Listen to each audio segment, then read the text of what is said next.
Hello student, मैं MD Safiur Rahman, UPG plus two school Ilami Pakur. फिर से आपको एक नए वीडियो के साथ स्वागत है। प्रोजेक्ट परख 2.0 के तहत जो हम लोगों का दिया जा रहा है, तैयारी किया जा रहा है।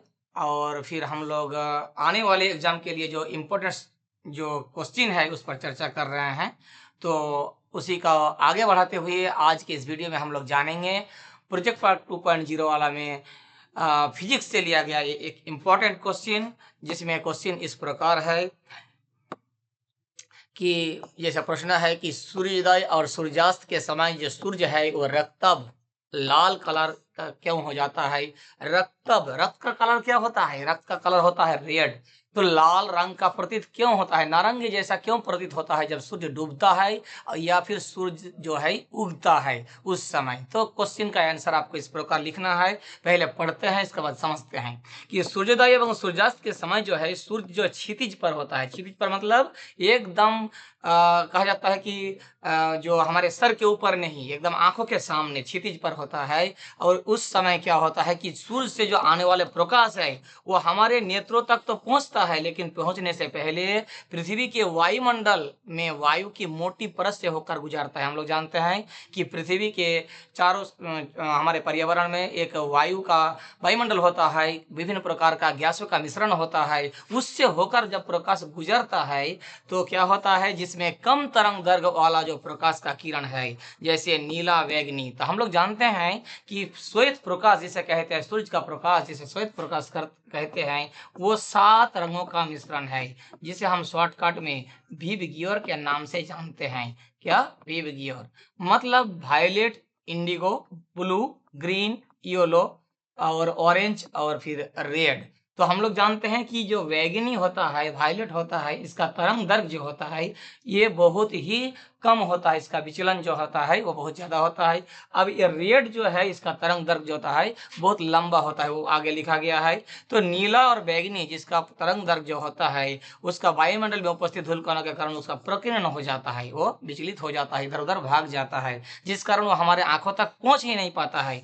जबकि अधिक तरंग दैर्घ्य वाली प्रकाश का जो किरण है, जो लाल किरण हम अभी आपको बताए, उसका तरंग दैर्घ्य अधिक होने के कारण वो हमारे नेत्रों तक पहुंचती है, आसानी से पहुंच जाता है। इसीलिए जब सूर्यास्त होता है या सूर्योदय होता है तो उस समय सूर्य जो है रक्तब मतलब लाल रंग का प्रतीत होता है। तो हम लोग शॉर्टकट में यही समझेंगे कि तरंग दैर्घ्य जिसका अधिक होगा, लंबा होगा, वो जल्दी हमारे जो वायुमंडल को चीरते हुए हमारे नेत्र तक पहुंचेगा, वो है लाल रंग। इसीलिए हमें सूर्योदय और सूर्यास्त के समय जो है सूर्य जो है लाल दिखाई देता है। तो ये इंपॉर्टेंट क्वेश्चन था। नेक्स्ट क्वेश्चन इस प्रकार है कि प्रकाश के परावर्तन के नियम को लिखिए।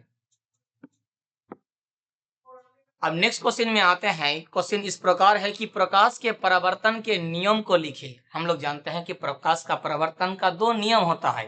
तो पहले समझते हैं कि इसमें कहानी क्या है। तो देखिए, जब जब कोई चिकने सतह में प्रकाश का किरण जब आता है, इस किरण को पहले हम लोग जानेंगे। इस किरण को कहते हैं आपतित किरण। क्या कहते हैं? आपतित किरण कहते हैं। याद रखेंगे हम लोग, जो किरण हमारे पृथ्वी की ओर आता है सूर्य से, उस किरण को कहते हैं आपतित किरण। और किसी चिकने सतह से, कोई कांच से, कुछ मार्बल से या कोई भी पदार्थ है जो चिकने सतह से है, अगर वहां टकराता है वो किरण और वो टकरा कर वापस जो है लौट जाता है, तो जो आने वाले किरण है उसे आपतित किरण कहते हैं। और जो किरण वापस चला जाता है टकरा कर, उसे कहते हैं परावर्तित किरण। कौन सा किरण कहते हैं बच्चा? परावर्तित किरण। परावर्तित किरण कहते हैं उसे। तो आपतित किरण, परावर्तित किरण समझ गए हैं। अब यहाँ क्या है कि क्वेश्चन में आएंगे, फिर उसको आपको समझाएंगे। 2 किरण किसी पॉलिश की हुई चिकनी सतह में प्रकाश के एक सुनिश्चित रूप से दिशा बदलने की परिघटना को परावर्तन कहते हैं। मतलब यहाँ क्या दिया गया है, परिभाषा दिया गया है कि परावर्तन क्या है। तो कोई चिकनी सतह में जब प्रकाश टकराता है तो वापस दिशा बदलकर घूम जाता है, इसे कहते हैं परावर्तन, मतलब घूम जाना। प्रकाश के परावर्तन के कारण ही प्रतिबिंब बनता है, याद रखिएगा। प्रतिबिंब बनने का कारण ही है प्रकाश का परावर्तन। अब परावर्तन का नियम पूछा गया था आपसे, तो किसी परावर्तन के सतह प्रकाश का परावर्तन निश्चित नियम के अनुसार होता है। ये एक नियम के अनुसार होता है, इसीलिए परावर्तन का नियम कहा गया है। इसे कहते हैं परावर्तन का नियम। तो परावर्तन के कितना नियम हम पहले बताइए? 2 नियम। पहला नियम क्या है कि आपतित किरण, जो अभी आपको समझाए, ये हो गया आपतित किरण। और परावर्तित किरण ये हो गया जो घूम के गया था, वो कौन सा किरण? परावर्तित किरण। और आपतन बिंदु पर अभिलंब, अगर जो यहाँ इस बिंदु को कहते हैं, इस बिंदु को कहते हैं आपतन बिंदु, जहां आपतित किरण जो है टकराया था, उस बिंदु को कहते हैं, क्या कहते हैं? आपतन बिंदु। तो अगर वहां हम कोई अभिलंब खींचेंगे, एक लंब खींचेंगे, तो वो कह रहा है कि आपतित किरण मतलब जो किरण आया, और परावर्तित किरण जो किरण टकरा कर वापस गया, और उस पर जो अभिलंब खींचा गया, तो वो एक ही तल में होता है। ये बहुत इंपॉर्टेंट पॉइंट है कि आपतित किरण, परावर्तित किरण और अभिलंब जो है वो तीनों एक ही तल में होगा। ये हो गया पहला नियम, प्रकाश के परावर्तन का नियम। दूसरा है आपतन कोण। ये आप याद रखेंगे कि यहाँ जो अभिलंब बना और ये जो आपतित किरण आया, यहाँ जो कोण बना, एंगल बना, इसे कहते हैं आपतन कोण। क्या कहते हैं? आपतन कोण। ये है आपतन कोण। इसे आई से सूचित करते हैं। और परावर्तित किरण के कारण जो यहाँ एंगल बना, कोण बना अभिलंब और परावर्तित किरण में, उसे आर से सूचित करते हैं। तो ये हो गया आपका आपतन कोण। इसे कहते हैं आपतन कोण कहते हैं, याद रखिएगा। और इसे कहते हैं परावर्तन कोण।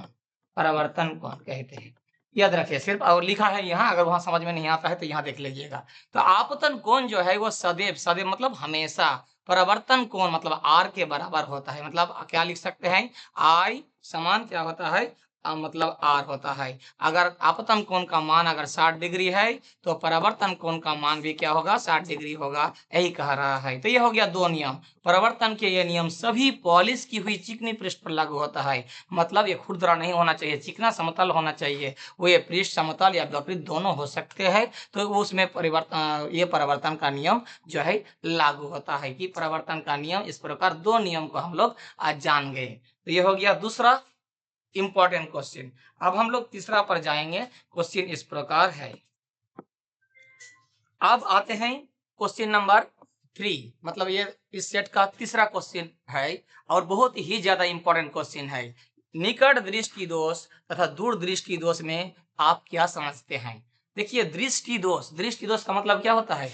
दृष्टि का दोष मतलब जो हम लोग देखते हैं ना किसी चीज को, उसमें मतलब आंखों में किसी प्रकार का दोष उत्पन्न हो जाता है, उसे दृष्टि दोष कहते हैं। दृष्टि दोष जो हमारे सिलेबस में है क्लास 10th में, वो 3 प्रकार दिया गया है।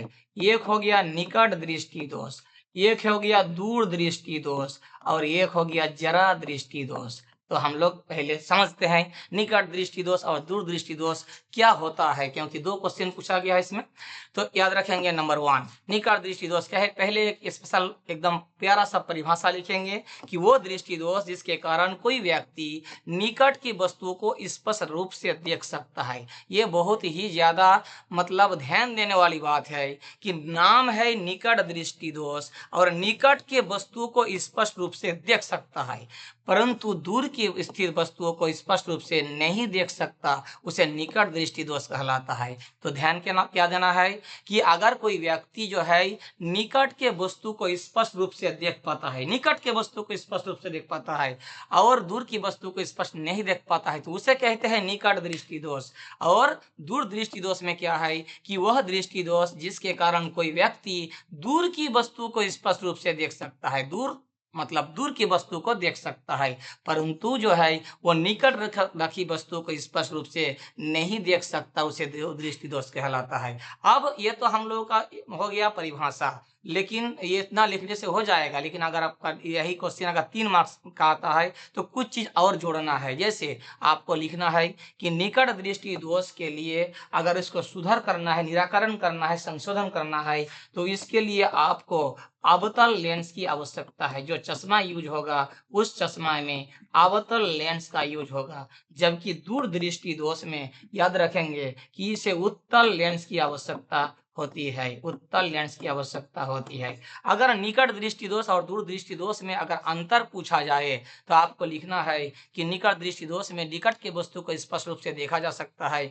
दूर के वस्तु को नहीं देखा जा सकता है। दूर दृष्टि दोष में दूर की वस्तु को स्पष्ट देखा जा सकता है, लेकिन निकट के वस्तु को स्पष्ट रूप से नहीं देखा जा सकता है। निकट दृष्टि दोष में याद रखना है कि इसमें जो है प्रतिबिंब रेटिना के आगे बनता है, दूर दृष्टि दोष में जो प्रतिबिंब बनता है वो रेटिना के पीछे बनता है। और लिखना है कि निकट दृष्टि दोष में जो नेत्र गलक होता है वो छोटा हो जाता है, दूर दृष्टि दोष में ये नेत्र गलक जो हो जाता है बड़ा हो जाता है। लेकिन एक चीज और समझा देते हैं आपको कि निकट दृष्टि दोष में निकट के चीजों को हम देख सकते हैं, तो इसका नाम निकट दृष्टि दोष क्यों होता है? क्योंकि इसका में फोकस दूरी जो होता है वो निकट में आ जाता है, और दूर दृष्टि दोष में हो जाता है क्या, उसका फोकस दूरी दूर में हो जाता है, इसलिए नाम रखा गया है निकट दृष्टि दोष और दूर दृष्टि दोष। उम्मीद है कि आप बेहतर ढंग से इसको समझ लिए होंगे। और एक चीज जाते जाते ये समझाते हैं कि जो जरा दृष्टि दोष होता है ये बुढ़ापे में होता है, और इसके लिए उत्तल अवतल दोनों चाहिए, इसीलिए इसे बाइफोकल कहते हैं, और हिंदी में इसे कहते हैं द्विफोकासी लेंस। बाइफोकल लेंस मतलब इसमें दोनों प्रकार के लेंस की आवश्यकता होती है। तो यही था निकट दृष्टि दोष और जरा दृष्टि दोष, सॉरी दूर दृष्टि दोष में आपको स्पष्ट किया गया, तो बहुत अच्छे से हो सकता है। उम्मीद है कि आप समझ गए होंगे। अगर नहीं समझे होंगे तो आप फिर से एक बार देख लीजिए शुरू से, तो आप समझ जाइएगा जरूर, और आने वाले एग्जाम के लिए काफी महत्वपूर्ण है। तो चलिए नेक्स्ट क्वेश्चन पर हम लोग चलते हैं, क्वेश्चन नंबर 4 में। अब हम लोग चौथा वाला क्वेश्चन पढ़ेंगे, और सर बहुत हम लोग का अनुभवी शिक्षक जो है प्रकाश सर अब हम लोगों के बीच आ रहे हैं, ये अंतिम प्रश्न आपको बढ़िया से समझाएंगे। हेलो स्टूडेंट्स, मैं प्रकाश कुमार मंडल यूएचएस रामचंद्रपुर पाकुड़ से। मैं आगे के प्रश्नों का विश्लेषण करूंगा। जैसे क्वेश्चन है प्रकाशानुवर्तन और गुरुत्वानुवर्तन, ये क्या चीज है? तो जैसे प्रकाशानुवर्तन का जैसे लिखा हुआ है, इसे जैसे आप लोग पहले मैं पढ़ देता हूँ। पादप के प्ररोह तंत्र के द्वारा प्रकाश स्रोत की दिशा की ओर गति करना प्रकाशानुवर्तन कहलाता है, और प्ररोह तंत्र धनात्मक प्रकाश अनुवर्तन को दर्शाता है। प्ररोह तंत्र का मतलब जो होता है, वो पादप का जो प्ररोह तंत्र रहता है वो मिट्टी के नीचे की ओर ऊपर रहता है। ठीक है, जब प्ररोह तंत्र जैसे तना को जैसे प्ररोह तंत्र में आता है, तो जब भी हम लोग देखते हैं जैसे मिट्टी से ऊपर जो रहता है वो जैसे सूर्य का जो प्रकाश रहता है उधर ही गति करता है। सूर्य है उधर ही गति करता है, जैसे इधर हो गया, ये आगे की ओर बढ़ता है। तो यही चीज इसमें लिखा हुआ है प्रकाश अनुवर्तन, कि प्ररोह तंत्र के द्वारा प्रकाश स्रोत की दिशा की ओर गति करना प्रकाश अनुवर्तन कहलाता है। प्ररोह तंत्र ये हो गया, जैसे तना ये गति करता है सूर्य की ओर। ठीक है, तो इसको हम लोग प्रकाश अनुवर्तन कहेंगे। फिर अगला है गुरुत्वानुवर्तन। गुरुत्वानुवर्तन का मतलब गुरुत्वाकर्षण, जैसे आप लोग समझ सकते हैं। गुरुत्वाकर्षण होता है कि नीचे की ओर जो खींचा जाता है, पृथ्वी अपने ओर खींचती है, ठीक है, उसको गुरुत्वाकर्षण करते हैं। तो पादप का जो जड़ होता है, पादप की जड़ों द्वारा गुरुत्वानुकर्षण की ओर होने की वाली वृद्धि को गुरुत्वानुवर्तन कहते हैं। पादप जड़ें धनात्मक गुरुत्वानुवर्तन दर्शाता है। तो पादप के जड़ों द्वारा गुरुत्वानुकर्षण माने पादप का जो जड़ रहता है वो नीचे की ओर आता है, नीचे की ओर आता है, नीचे की ओर ही गति करता है। इसका मतलब हुआ गुरुत्वाकर्षण के वो धनात्मक वो गति कर रहा है, तो वो मिट्टी के नीचे की ओर चला जा रहा है, और प्रकाशानुवर्तन ऊपर की ओर जा रहा था। तो इसका मतलब हुआ कि गुरुत्वानुवर्तन जो है वो गुरुत्वाकर्षण की ओर होने वाली वृद्धि को गुरुत्वावर्तन कहते हैं। ठीक है छात्रों, आप लोगों ने अच्छे से समझ लिया होगा इस वीडियो को। ये सब क्वेश्चन का हो गया डिस्कशन। ठीक है, आप लोग पढ़िए अच्छा से, ये बहुत ही इंपॉर्टेंट क्वेश्चन था। आपके लिए शुभकामनाएं। Thank you.